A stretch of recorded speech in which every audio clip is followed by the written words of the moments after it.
myself Nisha. Welcome to all of you on this online platform of Womania. So आज आपकी कोई class नहीं होने वाली है, बस हम थोड़ी सी बातें करेंगे, थोड़ा सा डिस्कशन करेंगे और डिस्कशन आपका किस पर रहेगा वो आपको मेरे पीछे दिख ही रहा होगा, है ना।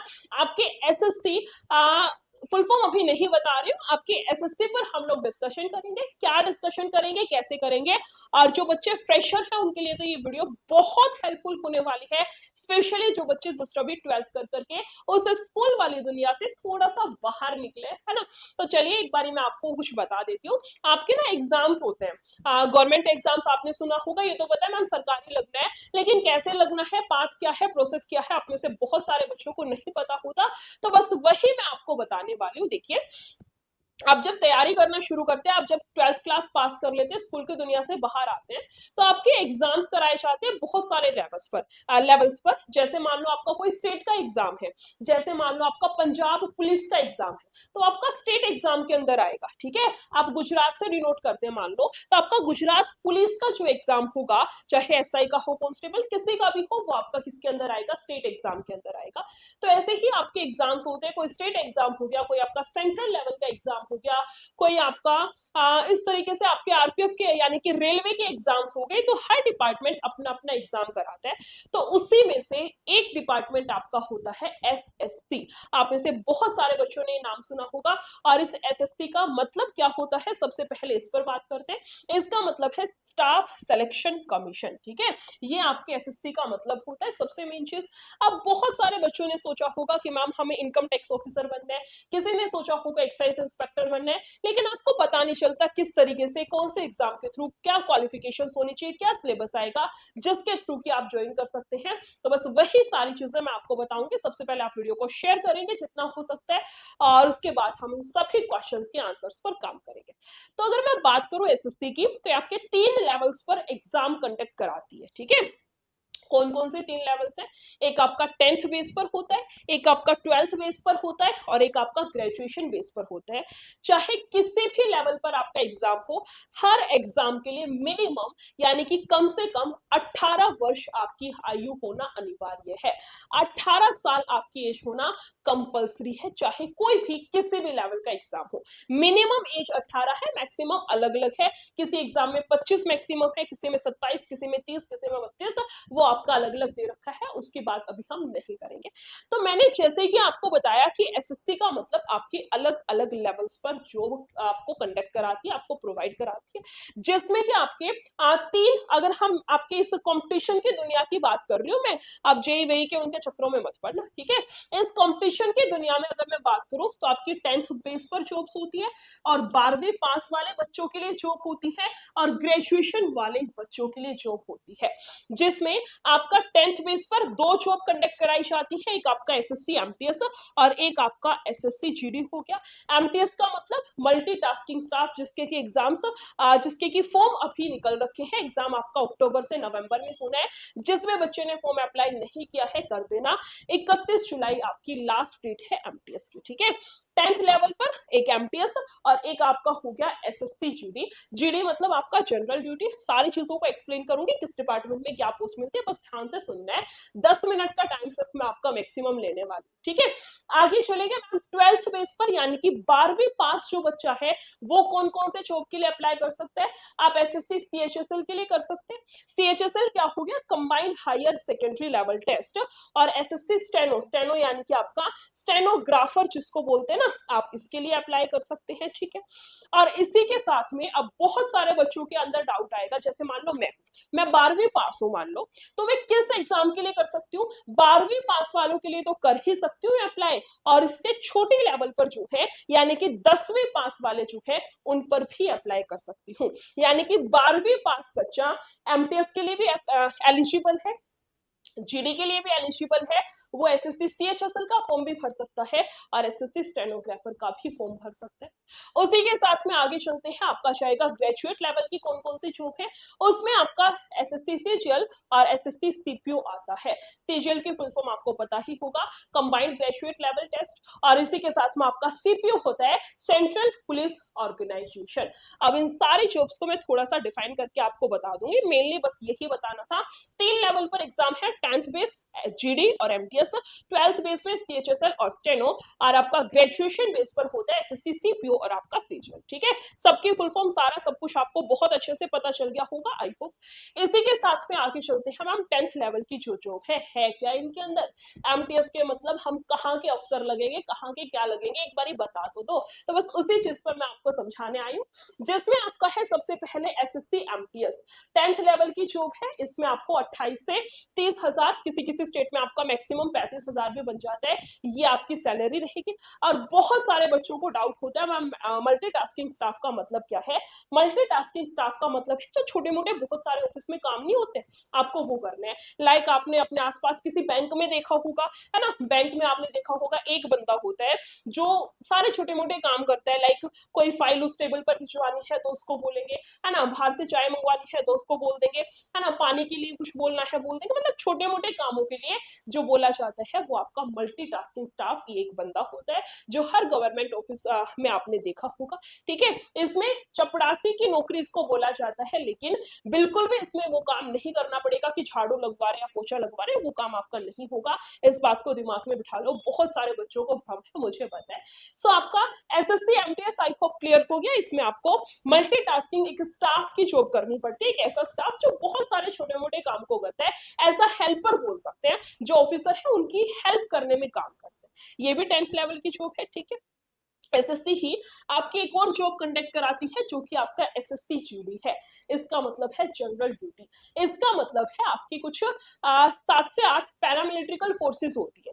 लाइक आपका हो गया एसएसबी सीमा सुरक्षा बल, इसके साथ में आपका जो चाइना बॉर्डर पर हो गई पुलिस हमारी, इसके अलावा आपकी बीएसएफ हो गई जो कि आपका पाकिस्तान बॉर्डर पर रहती है, इसके अलावा आपकी सीआईएसएफ होगी सेंट्रल इंडस्ट्रियल, और सीआईएसएफ सिक्योरिटी फोर्स है ना, जो कि आपका एयरपोर्ट्स पर या मेट्रो स्टेशन पर होती हैं। ऐसी जितनी भी आपकी पैरामिलिट्रिकल फोर्सेस हैं, उन सभी फोर्सेस में आपको कांस्टेबल की पोस्ट मिलती है एसएससी जीडी के थ्रू।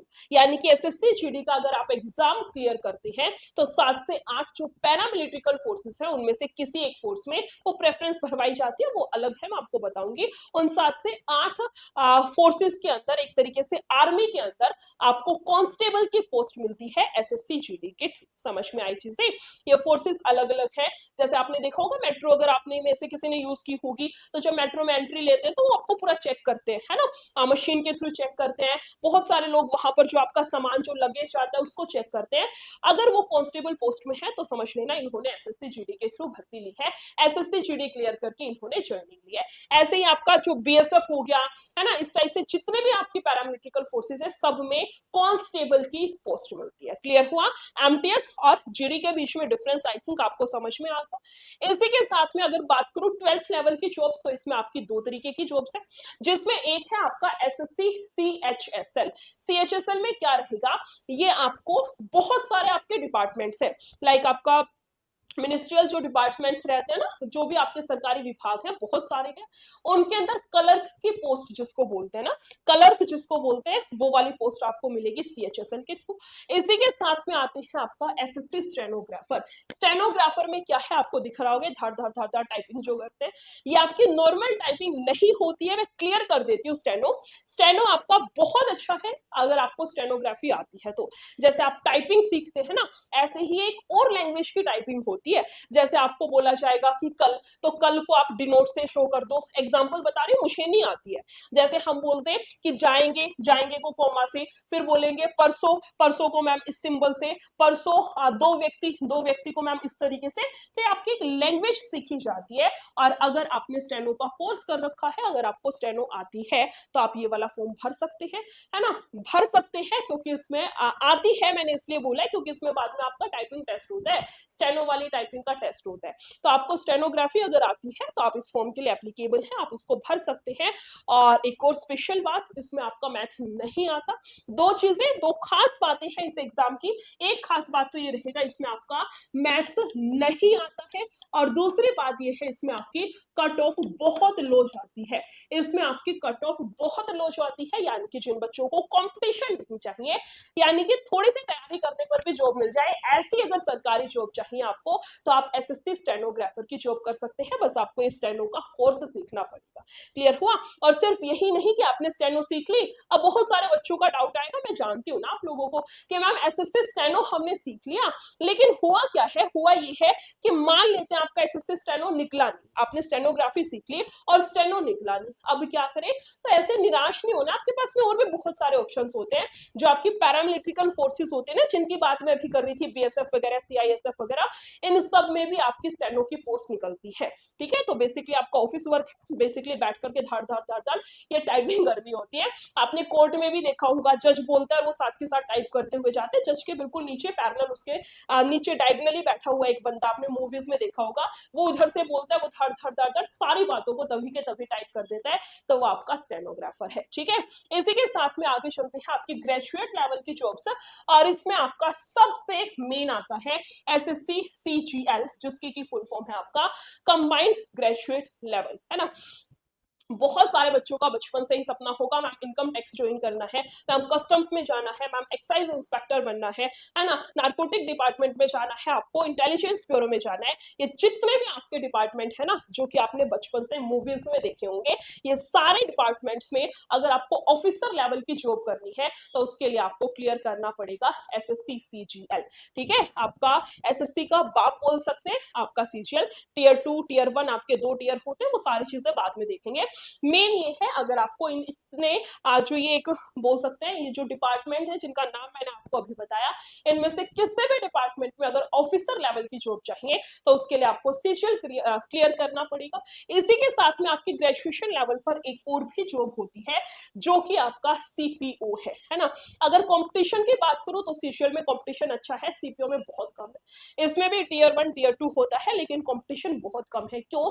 क्योंकि टियर 2 में आपका इंग्लिश आता है, टियर 2 में आपका पूरा इंग्लिश का रहेगा, और इसमें आपका फिजिकल भी होता है ना।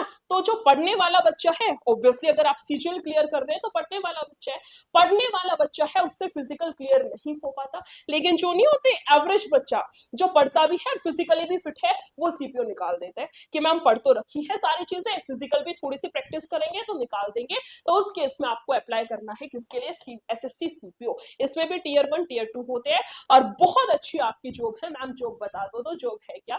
जॉब इसमें आपको मिलती है 2 स्टार्स की, इसमें आपको डबल स्टार की जो जॉब है वो मिलती है, यानी कि मैम डबल स्टार तो एसआई की पोस्ट पर मिलते हैं, सब इंस्पेक्टर, बिल्कुल सही बात है। सब इंस्पेक्टर की जो आपकी पोस्ट है वो आपको यहाँ पर मिलती है, यानी कि आपके जितने भी पैरामिलिट्रिकल फोर्सेस है, जिनके बारे में अभी मैंने बताया था, जिसमें कांस्टेबल लगना है तो जीडी, और सब इंस्पेक्टर लगना है उन्हीं फोर्सेस में, तो सीपीओ क्लियर करना पड़ेगा, है ना। उन सारी फोर्सेस के अंदर लाइक बीएसएफ हो गया, सीआईएसएफ हो गया, एसएसबी हो गया, एनआईए भी शायद से नहीं, एनआईए नहीं होती, इतनी ये जो आपके 7 से 8 पैरामिलिट्रिकल फोर्सेस हैं, इन सब में अगर आपको एसआई की जॉब चाहिए तो आपको एसएससी सीपीओ क्लियर करना होगा। और इन पैरामिलिट्रिकल फोर्सेस के साथ साथ आपको एक और भी डिपार्टमेंट इसमें अलॉट होता है, और वो है आपका दिल्ली पुलिस, है ना। वो है आपका यहाँ से दिल्ली पुलिस। आपने से बहुत सारे बच्चों ने सुना होगा कि दिल्ली पुलिस में एसआई लगना है, एक तो सेंट्रल लेवल की जॉब, ऊपर से दिल्ली में जॉब, और ऊपर से एसआई यानी कि 2 स्टार। तो ये सारी की सारी इंफॉर्मेशन मुझे आपको देनी थी। आई होप आपको सारी चीजें समझ में आई होंगी, है ना। 10th लेवल पर जीडी और एमटीएस, 12th पर स्टेनो और सीएचएसएल, और ग्रेजुएशन बेसिस पर आपका आता है क्या? सीजीएल और सीपीओ। अगर ये इंफॉर्मेशन अच्छी लगी हो तो इस इवेंट को, इस क्लास को, इस सेशन को शेयर करना है जितना हो सकता है, और इतना ही रखते हैं। कमेंट्स में जरूर बताएंगे आपको इंफॉर्मेशन कैसी लगी है, और कौन कौन बच्चा किस किस एग्जाम के लिए रेडी है, किस बच्चे का कौन सा एग्जाम अब की बार 2024 का टारगेट होने वाला है। कमेंट्स में आप लोग मुझे जरूर बताएंगे, और इतना ही रखती हूँ मैं, इस वाले सेशन को ज्यादा लंबा नहीं करेंगे।